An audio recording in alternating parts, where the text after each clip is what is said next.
Selamat pagi, perkenalkan saya Sugeng Razak sebagai presenter yang akan membawakan berita mengenai dinamika pembatasan ekspor nikel di Indonesia, yang dimana akan ada penyampaian pendapat dari anggota kelompok kami sebagai delegasi dari pemerintah, Uni Eropa, dan juga tenaga kerja.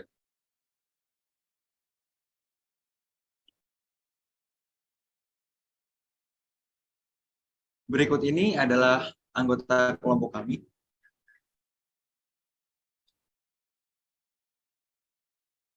Produksi nikel di Indonesia. Menurut laporan Badan Survei Geologi Amerika Serikat atau USGS, Indonesia adalah produsen nikel terbesar di dunia pada tahun 2022. Dengan total produksinya diperkirakan mencapai 1,6 juta metrik ton atau menyumbang 48,48% dari total produksi nikel global sepanjang tahun lalu. Tercatat sebagai pemilik cadangan nikel terbesar di dunia pada tahun 2022, yakni mencapai 21 juta metrik ton. Rencana pembatasan ekspor nikel. Adanya kebijakan larangan ekspor nikel dipandang mampu mengembangkan industri hilir dalam negeri yang berkaitan dengan komoditas nikel. Pemerintah Indonesia menargetkan lebih banyak investasi di industri hilir nikel, utamanya pengembangan industri baterai listrik.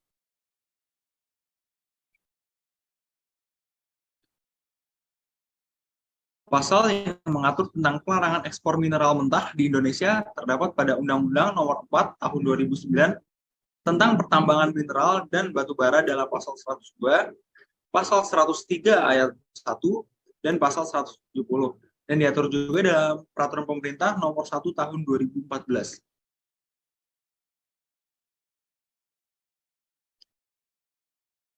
Penolakan dan gugatan dari Uni Eropa.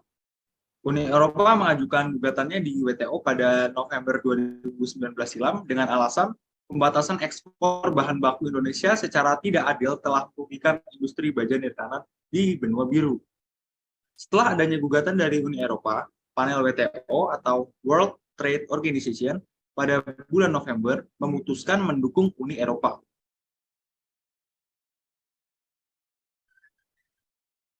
Pelanggaran pasal yang dilakukan Indonesia menurut WTO. Dalam final panel report yang dikeluarkan pada tanggal 17 Oktober 2022, sengketa DS 592 memutuskan bahwa kebijakan ekspor dan kewajiban pengolahan dan pemurnian mineral nikel di Indonesia terbukti melanggar ketentuan WTO pasal 11.1 GATT tahun 1994 dan tidak dapat dijustifikasi dengan pasal 11.2 huruf A dan 20 huruf D GATT 1994.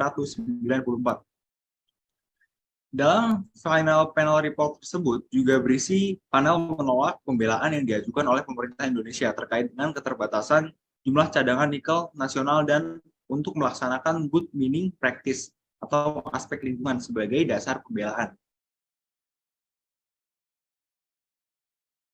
Pengajuan banding Indonesia kepada pihak WTO. Indonesia telah melayangkan banding terhadap putusan panel WTO yang menyatakan bahwa kebijakan pembatasan ekspor biji nikel di Indonesia melanggar aturan WTO. Oleh karena itu, saat ini belum ada kepastian mengenai hasil dari banding yang diajukan oleh Indonesia terkait kebijakan pembatasan ekspor biji nikel.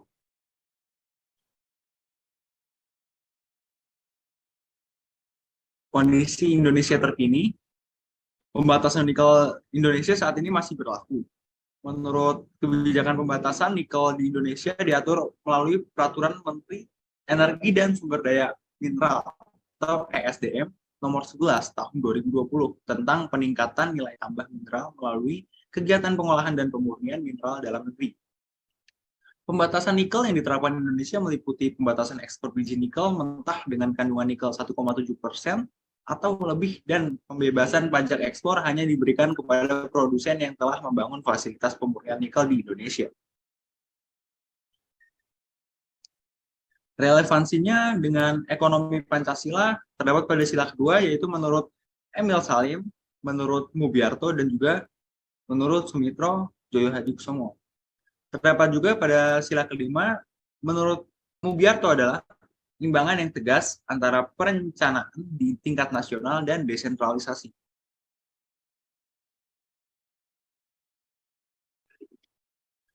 Berikut ini adalah referensi yang kami gunakan.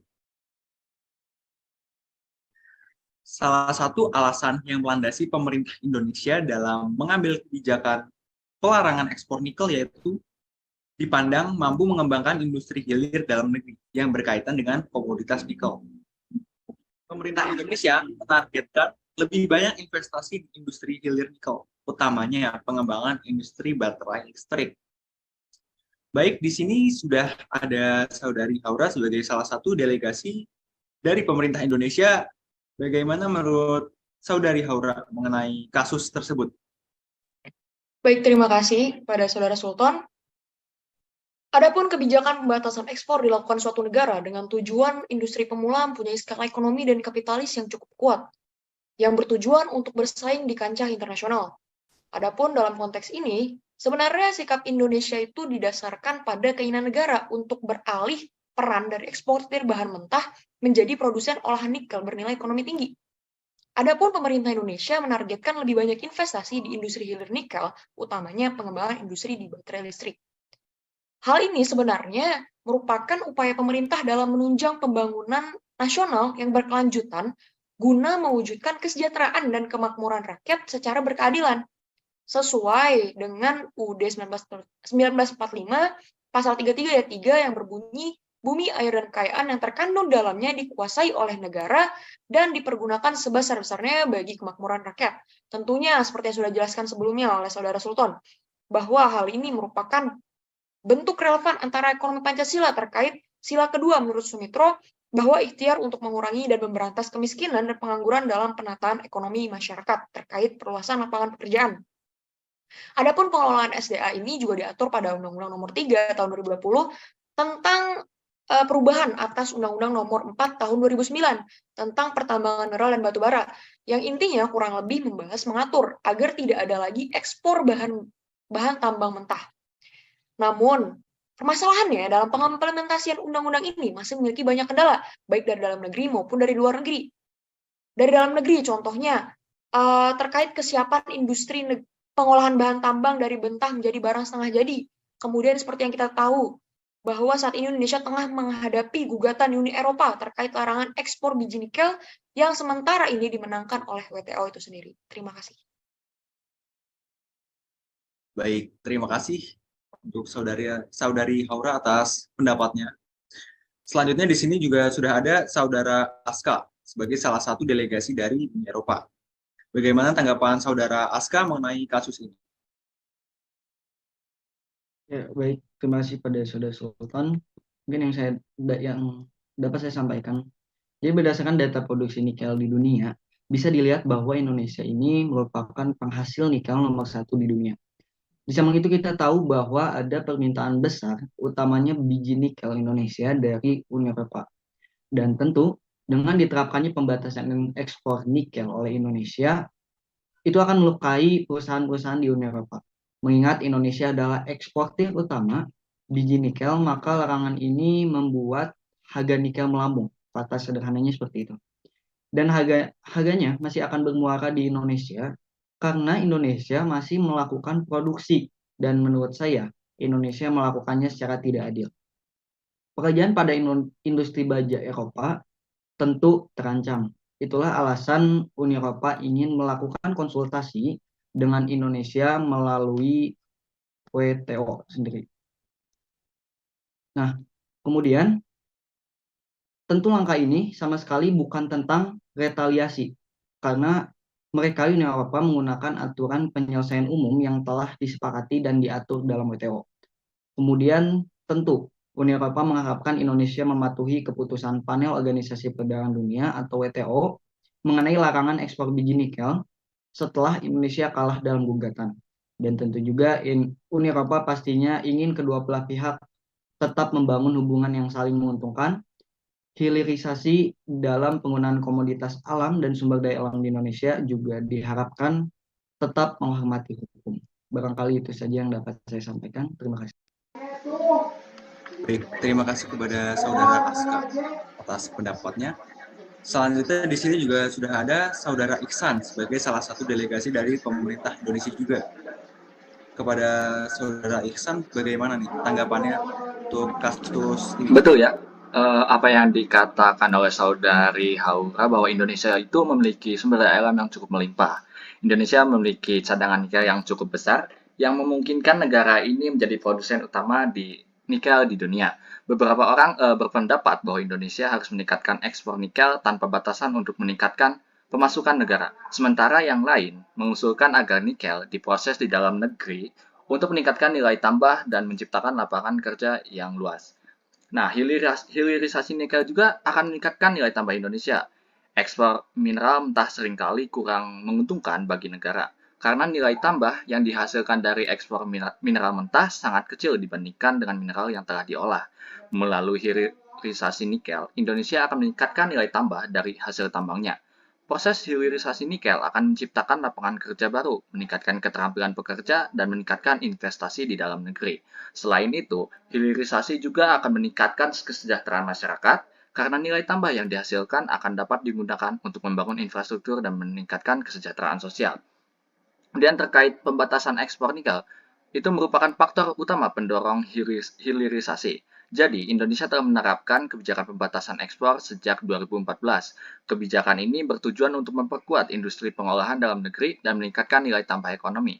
Meskipun terdapat beberapa kekhawatiran mengenai dampak kebijakan ini pada ekspor dan pemasukan negara. Namun, seiring dengan berjalannya waktu, kebijakan ini dapat memberikan manfaat jangka panjang bagi perekonomian Indonesia.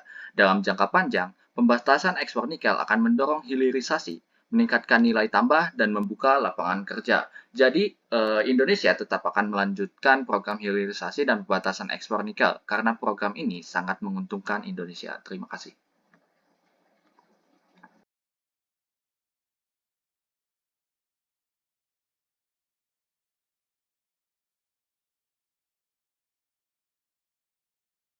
Baik, terima kasih kepada Saudara Iksan atas tanggapannya selaku salah satu perwakilan dari pemerintahan Indonesia juga. Nah, kan tadi kita udah dengar tanggapan dari pihak pemerintah dan Uni Eropa. Di sini juga telah hadir dari Maulika selaku perwakilan dari tenaga kerja. Bagaimana tanggapannya mengenai kasus ini? Baik, terima kasih. Sebelumnya saya di sini sebagai perwakilan dari tenaga kerja dari teman-teman yang lain yang ada di seluruh Indonesia tentang kasus pembatasan ekspor nikel di Indonesia saat ini. Kalau saya sendiri sih mengutip dari perkataan Bapak Rofik Hananto sebagai anggota Komisi 7 DPR RI yang mempertanyakan klaim pemerintah mengenai larangan ekspor biji nikel yang akan menguntungkan Indonesia. Saya juga sebenarnya mempertanyakan hal tersebut karena menurut beliau keuntungan yang sebenarnya digembor-gemborkan oleh pemerintah bukan hanya untuk rakyat Indonesia sebagai pemilik sumber daya alam tersebut, karena sebagian besar biji nikel di Indonesia kurang lebih sebesar 95% diolah oleh perusahaan smelter asing yang beroperasi di Indonesia. Nikel yang dibanggakan hilirisasinya ini ternyata dinikmati oleh segelintir kelompok dan memajukan industri negara lain, salah satunya adalah Cina. Nah, sudah saatnya pemerintah mendorong pembangunan smelter milik warga Indonesia sendiri yang akan meningkatkan nilai tambah biji nikel tersebut. Lalu juga ada salah satu anggota Ombudsman Republik Indonesia, yaitu Laode Ida, yang juga mendukung pernyataan dari Bapak Rofik Hananto, yaitu beliau mengusulkan agar pemerintah seharusnya memprioritaskan untuk membesarkan smelter-smelter yang sedang dibangun oleh pengusaha dalam negeri. Karena selama ini pengusaha nikel nasional itu mengandalkan modal dari ekspor untuk melakukan hilirisasi nikel. Sebenarnya kebijakan pemerintah tersebut mendukung kesempatan perluasan lapangan pekerjaan di Indonesia sesuai pasal 4 huruf A Undang-Undang Nomor 13 Tahun 2003 tentang Ketenagakerjaan dan Peraturan Pemerintah Republik Indonesia Nomor 33 Tahun 2013 tentang perluasan kesempatan kerja. Nah, dengan adanya perluasan lapangan kerja yang dimaksud tersebut harus diimbangi dengan pemberdayaan tenaga kerja dari SDM yang ada di Indonesia sendiri agar dalam proses produksi nikel tersebut sesuai dengan yang diharapkan dan sesuai tujuan bersama. Seperti itu.